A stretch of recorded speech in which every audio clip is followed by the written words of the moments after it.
Section 1. A woman wants to find out about a paragliding course. Listen to the conversation between the woman and the man and answer the questions. First, you have some time to look at questions 1 to 7.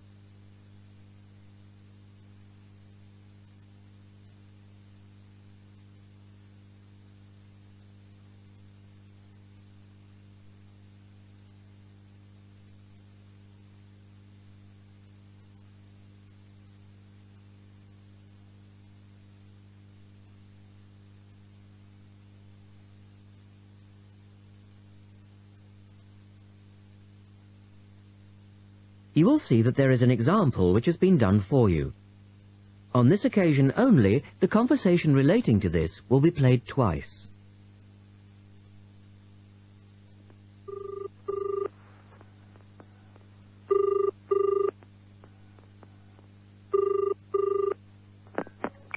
Hello, Paragliders Paradise. How can I help you?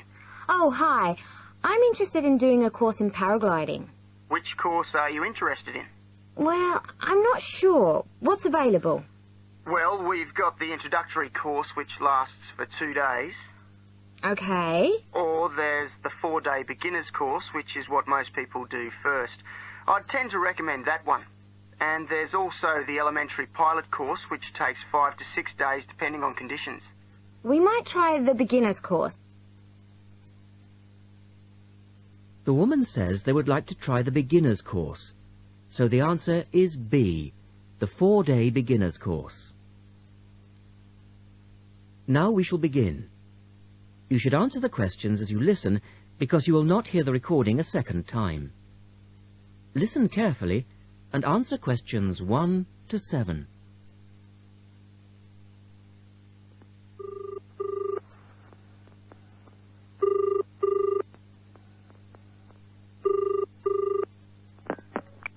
Hello, Paragliders Paradise. How can I help you?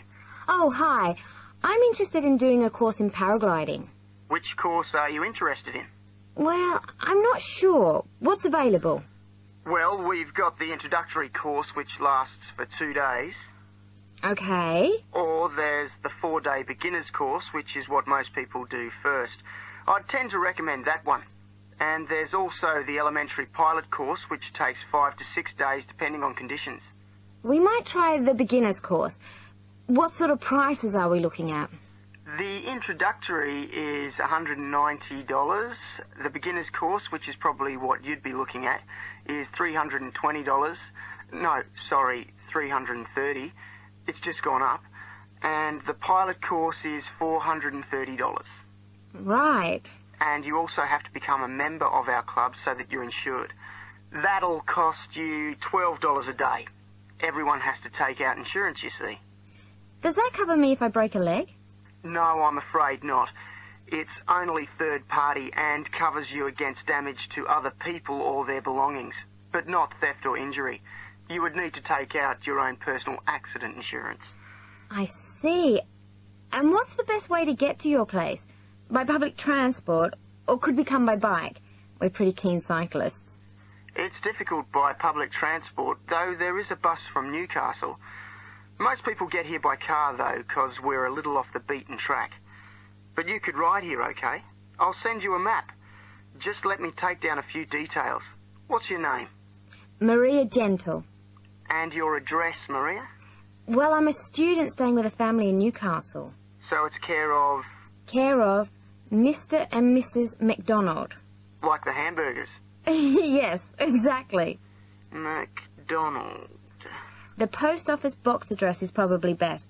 It's P.O. Box 676, Newcastle.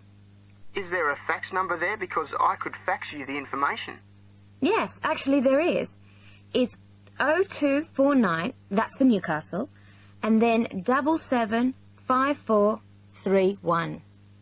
Okay, now if you decide to do one of our courses, you'll need to book in advance and to pay when you book.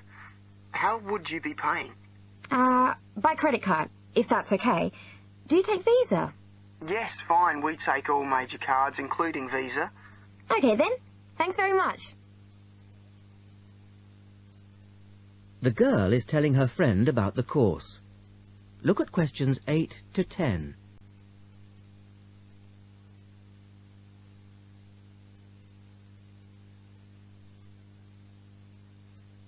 Now listen to their conversation and answer questions 8 to 10. Hi, Pauline. Hi, Maria. What's that you're reading? Just some information from a paragliding school. It looks really good fun. Do you fancy a go at paragliding? Sure. Do you have to buy lots of equipment and stuff? Not really. The school provides the equipment, but we'd have to take a few things along. Such as? Well, it says here, clothes, wear stout boots, so no sneakers or sandals, I suppose, and clothes suitable for an active day in the hills. Preferably a long-sleeve t-shirt. That's probably in case you land in the stinging nettles. It also says we should bring a packed lunch. We do not recommend soft drinks or flasks of coffee. Water is really the best thing to drink. We need to bring suntan lotion and something to protect your head from the sun. Okay, that sounds reasonable. And where would we stay? Well, look, they seem to operate a campsite too, because it says here that it's only $10 a day to pitch a tent. That'd be fine, wouldn't it? And that way we'd save quite a bit, because even a cheap hotel would cost money. Or perhaps we could stay in a bed and breakfast nearby. It gives a couple of names here we could ring. I think I might prefer that. Hotels and youth hostels would all be miles away from the farm, and I don't fancy a caravan. No, I agree. But let's take a tent and pray for good weather. Okay, let's do it. What about next weekend? No, I can't. I'm going on a geography field trip. And then it's the weekend before the exams, and I really do need to study. Okay then, let's make it the one after the exams. Fine. We'll need a break by then. Can you ring and let me know if you can find out some... That is the end of section 1. You now have half a minute to check your answers.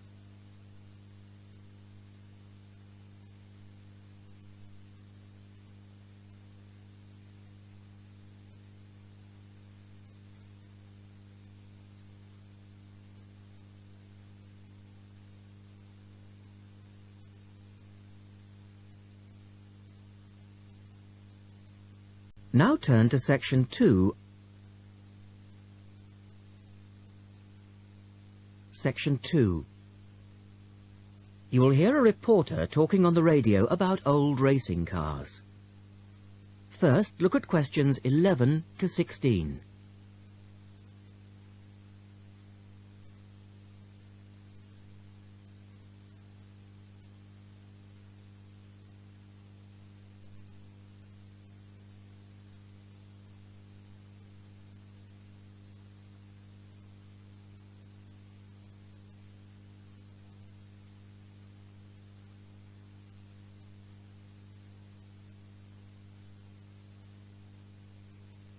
As you listen to the first part of the talk, answer questions 11 to 16.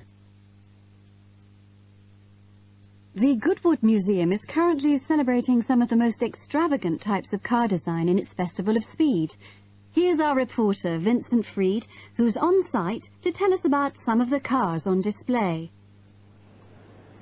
Well, here I am, standing in front of one of the most prestigious cars ever built, the Duesenberg. A fantastically expensive, luxurious car built in the early part of the 20th century and bearing all the glamorous qualities of the Jazz Age. How many were there? Well, only 473 Duesenberg J-types were ever built, and the model here is one of the rarest. Each had a short 125-inch chassis or framework, and the body was always in the form of an open two-seater. The technology behind the car's 6.9-litre engine was extraordinary. It featured capsules of mercury in the engines to absorb vibration and provide an incredibly smooth ride. In fact, these cars offered unparalleled performance.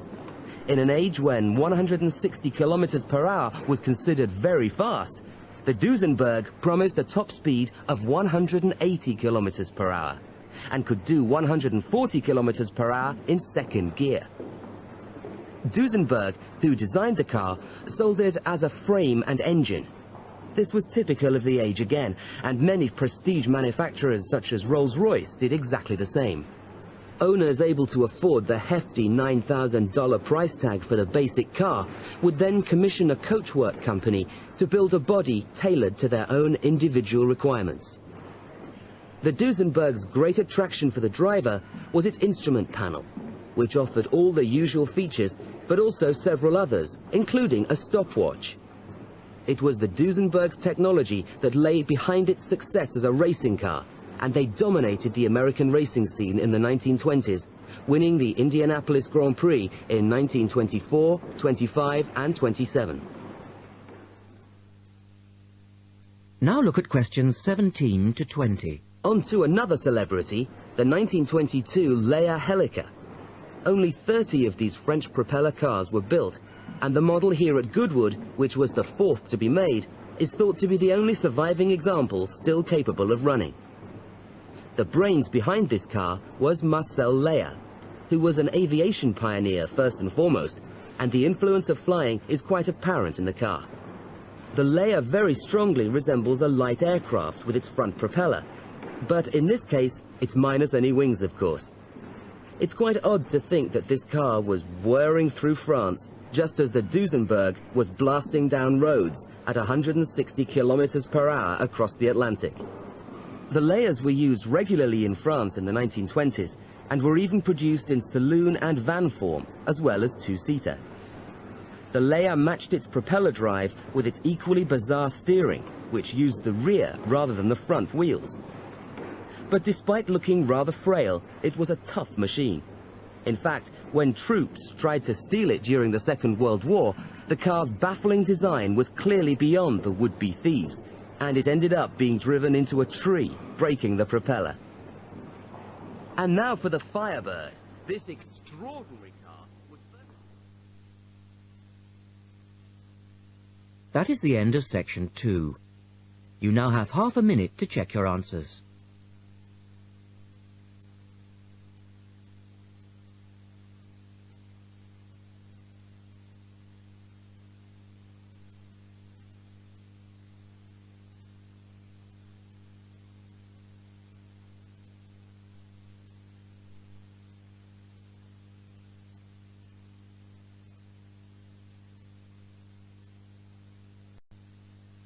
Now turn to section 3.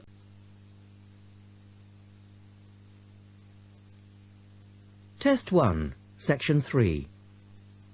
In this section, you will hear a discussion between two students, Rosie and Mike, and a university tutor. In the first part of the discussion, they're talking about a survey they have conducted on local entertainment. First, look at questions 21 to 26.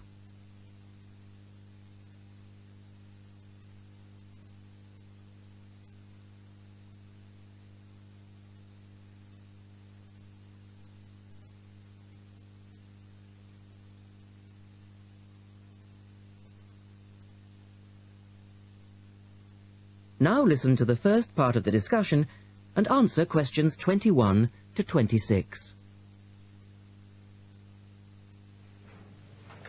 Good morning, everyone. Well, I think we can start straight away by getting Rosie and Mike to do their presentation. Would you like to start, Rosie? Yes. Well, we've done a survey on local entertainment. Basically, we tried to find out how students feel about the entertainment in the town and how much they use it. Yes, so we've called our project Out and About. Yes, that's a good title, Out and About. We wanted to find out how well students use the entertainment facilities in town, whether they get to see the latest plays, films, that kind of thing. Now, we have our own facilities on campus, of course. Oh, yes. We deliberately omitted those as we really wanted to examine outside entertainment in the town as opposed to on the university campus. Actually, there were a lot of areas to choose from, but in the end, we limited ourselves to looking at 3 general categories: cinema, theatre and music. Right. OK, well, first of all, cinema. In the town, there are 3 main places where you can see films. There's the new multi-screen cinema complex, the old Park Cinema and a late-night Odeon. So, if you look at this chart, in terms of audience size, the multi-screen complex accounts for 75% of all cinema seats. The Park Cinema accounts for 20% of seats, and the late-night Odeon has just 5% of seats. As you probably know, the complex and the park show all the latest films, while the late-night cinema tends to show cult films. So, when we interviewed the students, we thought the complex would be the most popular choice of cinema. But surprisingly, it was the late-night Odeon. Yeah, and most students said that if they wanted to see a new film, they waited for it to show at the park, because the complex is more expensive and further out of town, so you have to pay more to get there as well. Yes, and that adds to the cost, of course, and detracts from the popularity, evidently. Well, next, we looked at theatres. The results here were interesting because, as you know, there's a theatre on campus which is popular, but there's also the Stage Theatre in town, which is very old and architecturally quite beautiful. And there's the large modern theatre, the Ashtop, that has recently been built. So you just looked at the 2 theatres in town? Yes, but the thing about the theatres is that there's a whole variety of seat prices. Also, the types of performance vary, so students tend to buy seats at both and like using both for different reasons. And if they want cheap seats at the Ashtop, they can just sit further from the front.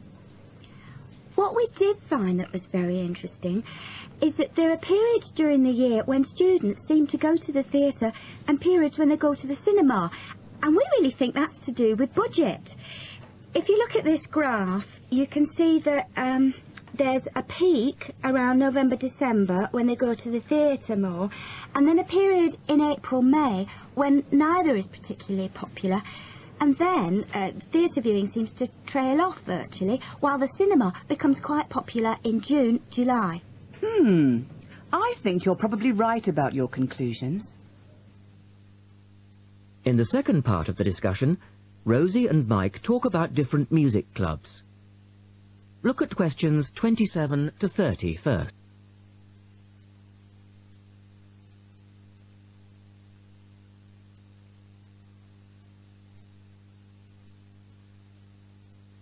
As you listen to the discussion, complete the chart about the different music clubs.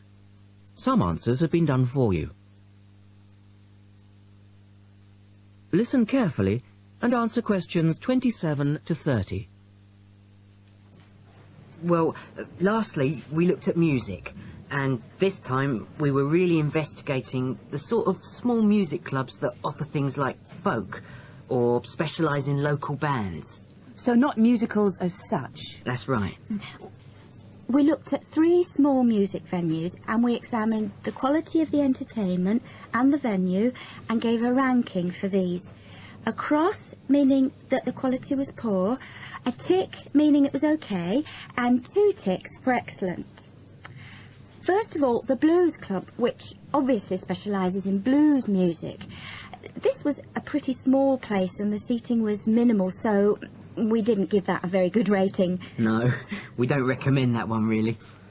Then the Sansu, which plays a lot of South American music. It was a big place, very lively, good performers, so 2 ticks for that one. The Pier Hotel is a folk venue, a good place for local and up-and-coming folk artists to play. Not the best of venues, as it's in a basement and a bit dark, but the quality of the entertainment was reasonable and the lighting was very warm, so we felt it deserved an average rating. Now finally, there's the Bald Rock Cafe, which features big rock bands and is pretty popular with students, and we enjoyed ourselves there as well, so top marks for that one. And then, did you get any information from the students as to which of the clubs they preferred? That is the end of section 3. You now have half a minute to check your answers.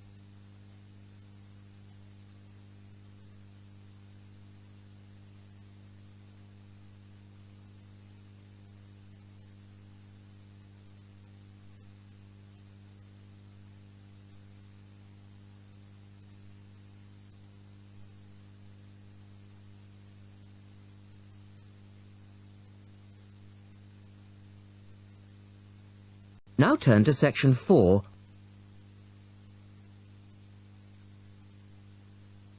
Section 4. You will hear a lecturer talking about dust storms. First, you have some time to look at questions 31 to 36.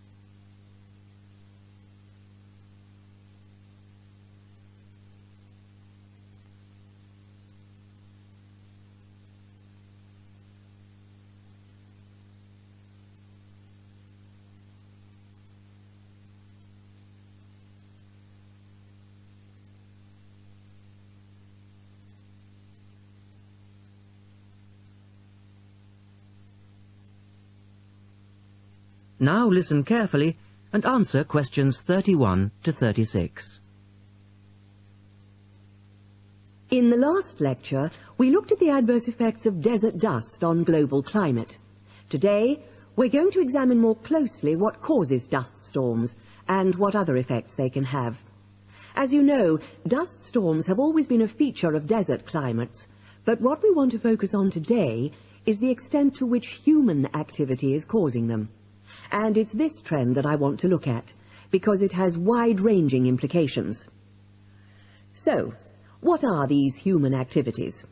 Well, there are two main types that affect the wind erosion process, and thus the frequency of dust storms. There are activities that break up naturally wind-resistant surfaces, such as off-road vehicle use and construction. And there are those that remove protective vegetation cover from soils, for example, mainly farming and drainage. In many cases, the two effects occur simultaneously, which adds to the problem. Let's look at some real examples and see what I'm talking about. Perhaps the best-known example of agricultural impact on desert dust is the creation of the USA's Dust Bowl in the 1930s. The dramatic rise in the number of dust storms during the latter part of that decade was the result of farmers mismanaging their land. In fact, choking dust storms became so commonplace that the decade became known as the Dirty 30s. Researchers observed a similar but more prolonged increase in dustiness in West Africa between the 1960s and the 1980s, when the frequency of the storms rose to 80 a year, and the dust was so thick that visibility was reduced to 1,000 meters. This was a hazard to pilots and road users. In places like Arizona, the most dangerous dust clouds are those generated by dry thunderstorms. Here, this type of storm is so common that the problem inspired officials to develop an alert system to warn people of oncoming thunderstorms. When this dust is deposited, it causes all sorts of problems for machine operators. It can penetrate the smallest nooks and crannies and play havoc with the way things operate, because most of the dust is made up of quartz, which is very hard. Another example. The concentration of dust originating from the Sahara has risen steadily since the mid-1960s. This increase in wind erosion has coincided with a prolonged drought, which has gripped the Sahara's southern fringe. Drought is commonly associated with an increase in dust-raising activity, but it's actually caused by low rainfall, which results in vegetation dying off. In the second part, the speaker talks about the drying up of the Aral Sea. Look at questions 37 to 40 and complete the flowchart. One of the foremost examples of modern human-induced environmental degradation is the drying up of the Aral Sea in Central Asia. Its ecological demise dates from the 1950s, when intensive irrigation began in the then Central Asian republics of the USSR. This produced a dramatic decline in the volume of water entering the sea from its two major tributaries. In 1960, the Aral Sea was the fourth largest lake in the world, but since that time it has lost 2/3 of its volume. Its surface area has halved, and its water level has dropped by more than 216 meters. A knock-on effect of this ecological disaster has been the release of significant new sources of wind-blown material as the water level has dropped. And the problems don't stop there. The salinity of the lake has increased so that it is now virtually the same as seawater. This means that the material that is blown from the dry bed of the Aral Sea is highly saline. Scientists believe it is adversely affecting crops around the sea because salts are toxic to plants. This shows that dust storms have numerous consequences beyond their effects on climate, both for the workings of environmental systems and for people living in drylands. That is the end of section 4. You now have half a minute to check your answers.